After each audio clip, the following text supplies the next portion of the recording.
Hello বন্ধুরা, তো অনেক দিন পর আমি আর দিদিভাই আমরা দুজন মিলে চলে যাচ্ছিলাম আমাদের মামা বাড়ি। তো প্রথমে বাসে উঠে আমরা পোজ দিয়ে কয়েকটা ছবি তুলে নিলাম। তারপর দিদিভাই আর আমরা দুজনে মিলেই ঘুমিয়ে পড়লাম। বাসে উঠলেই আমরা দুজন চেষ্টা করি ঘুমিয়ে পড়তে, কারণ যতক্ষণ জেগে থাকবো ততক্ষণে আমাদের একটা বমি বমি ভাব আসে। তো সেদিন আকাশে প্রচণ্ড মেঘ করেছিল, তো জানলার দিকে আমরা বাইরের পরিবেশটা দেখছিলাম। তো তা করতে করতে আমরা পৌঁছে গেলাম আমাদের মামা বাড়িতে, মানে বিষ্ণুপুরে। তো সেখানে প্রচণ্ড বৃষ্টি হচ্ছিল, তো আমাদেরকে টোটোয় করে যেতে হলো, এবং টোটোর থেকে নেমেও তোমরা দেখতে পাচ্ছ কি রকম বৃষ্টি হচ্ছে। তো প্রথমে আমরা চলে এসেছি ছোটো মামার ঘরে।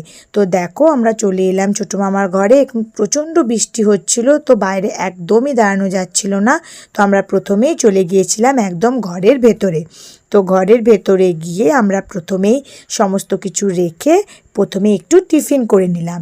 তো টিফিন করার পর আমরা ড্রেস চেঞ্জ করে বসে পড়েছিলাম আমরা ফটো অ্যালবাম দেখতে।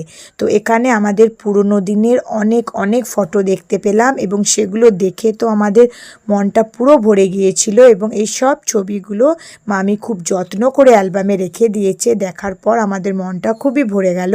তো অ্যালবাম দেখতে দেখতেই মামি আমাদেরকে খেতে দিয়ে দিয়েছিল।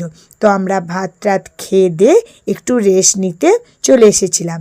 তো তারপর রেস্ট নেওয়ার পর রেডি হয়ে আমরা চলে গিয়েছিলাম বড় মামার ঘরে। তো এই দেখো, এটা হচ্ছে আমার বড় মামার বাড়ি।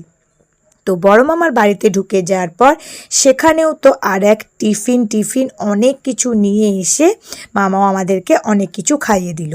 তো সত্যি কথা বলতে আমাদের পেটে একদম জায়গা ছিল না, কিন্তু জোর করেই সব খাবার আমাদেরকে খেতে হলো। তো খাওয়ার পর আমরা চলে এলাম মা মনসা মাকে প্রণাম করে বাস ধরার উদ্দেশ্যে। এবার আমরা ফিরবো বাড়ি। তো প্রথমে বাস স্ট্যান্ডে এসেই আমরা সৌভাগ্যবশত বাস পেয়ে গেলাম এবং চলে এলাম আমাদের বাড়িতে।